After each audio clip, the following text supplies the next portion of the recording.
Bien. Allá en el extremo sur del continente americano, en Ushuaia, existe la historia de una prisión que es legendaria. Pensemos en un lugar diseñado para el castigo más duro, que increíblemente terminó siendo la pieza clave para construir una ciudad entera. Hoy vamos a meternos de lleno en la historia de la cárcel del fin del mundo. Y claro, al ver esos muros, la pregunta es casi obligada, ¿no? ¿Qué historias de sufrimiento, de resistencia y de extraña creación se guardan en este lugar tan aislado del resto del mundo? Bueno, vamos a descubrirlo juntos. Así, tal cual, la cárcel del fin del mundo. Y su ubicación para nada fue una casualidad.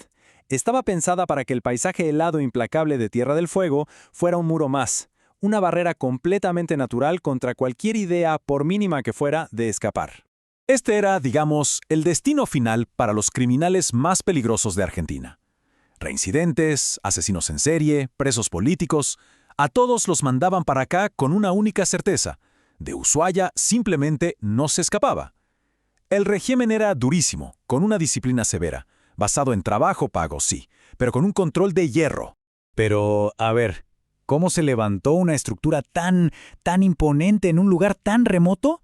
Bueno, la respuesta es tan sorprendente como la prisión misma. Miren esta línea de tiempo. La construcción no fue un proyecto de un par de años, para nada.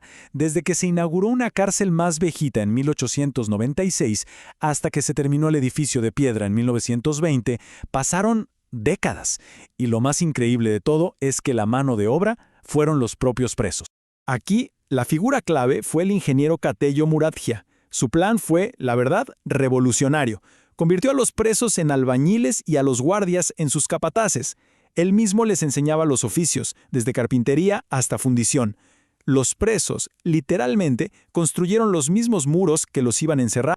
Y para mover todos los materiales, primero usaron una tecnología súper rudimentaria. Lo que vemos acá es un xilocarril. Básicamente, eran vías de madera sobre las que se movían carritos tirados por bueyes. Con esto, acarreaban las piedras y la madera desde los bosques cercanos. Pero claro, ese sistema tan primitivo evolucionó.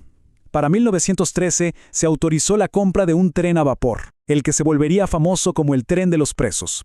Se convirtió en el ferrocarril más austral del mundo, con una extensión de 25 kilómetros que se metía en los bosques para la tala, una imagen icónica del trabajo forzado. Ya vimos la estructura, la construcción, pero una cárcel es, por sobre todas las cosas, la gente que la habita. Así que ahora pasemos a conocer algunos de los rostros que poblaron estas celdas. Lo primero que pasaba al cruzar esas puertas era la deshumanización. Los condenados perdían sus nombres, dejaban de ser quienes eran para convertirse en un simple número, como Santiago Vaca, que pasó a ser el preso número 21, o Simón Radovitzky, el número 155. Y la población era de lo más diversa. Estaban los criminales que habían aterrorizado al país entero, como el Petiso Orejudo o Mateo Banks. También muchos presos políticos, sobre todo en la década de 1930, como el anarquista Radovitzky o el diputado radical Aparicio. Y claro, los condenados comunes, como Santiago Vaca, que era un joven soldado. Hablemos de uno de los más notorios, Cayetano Santos Godino, el asesino en serie de niños que sembró el pánico en Buenos Aires. Lo mandaron a Ushuaia para pasar el resto de su condena, sin fecha de salida. Pero lo más curioso es que su expediente penitenciario de 1938 dice que después de años de encierro, su conducta fue mejorando poco a poco hasta llegar a ser ejemplar. ¡Increíble! Para los presos políticos, la vida era especialmente dura. Simón Radovitzky, el anarquista que mató al jefe de policía de Buenos Aires, fue condenado a tiempo indeterminado. Pasó 21 años encerrado, 19 de ellos en Ushuaia. De esos, 10 años los pasó en una celda de aislamiento. Y cada año, cuando se acercaba la fecha de su crimen, lo encerraban a pan y agua durante 20 días. Y después está la historia de Santiago Vaca. Él no era un criminal famoso, sino un joven soldado que, en una pelea, le disparó a un superior. Lo condenaron a 5 años en la cárcel más temible del país. Décadas más tarde, ya siendo el último sobreviviente, regresó y dijo estas palabras. Su historia nos recuerda el sufrimiento de los presos comunes, la rutina, el frío y ese único deseo, escapar. Y acá es donde la historia da un giro completamente inesperado. Porque este lugar de encierro y de castigo Tuvo un papel fundamental, un rol súper constructivo en el desarrollo de la ciudad de Ushuaia. Es que es impresionante. Los talleres del presidio cubrían todas las necesidades de esa ciudad que recién empezaba a nacer. De ahí salieron la primera imprenta, el teléfono, la electricidad, hasta los bomberos. Los presos, con su trabajo, construyeron calles, puentes, edificios públicos e incluso un hospital moderno, que por mucho tiempo fue el único en toda la zona. Y así es como llegamos a la gran paradoja de Ushuaia. La institución que fue diseñada para aislar y castigar a los indeseables de la sociedad se convirtió en el motor que impulsó la civilización en la frontera más lejana de la nación. Pero bueno, toda historia tiene su final. Y en 1947 los cerrojos de esta prisión sonaron por última vez. Vamos a ver qué pasó con el edificio y cómo se preserva hoy su memoria.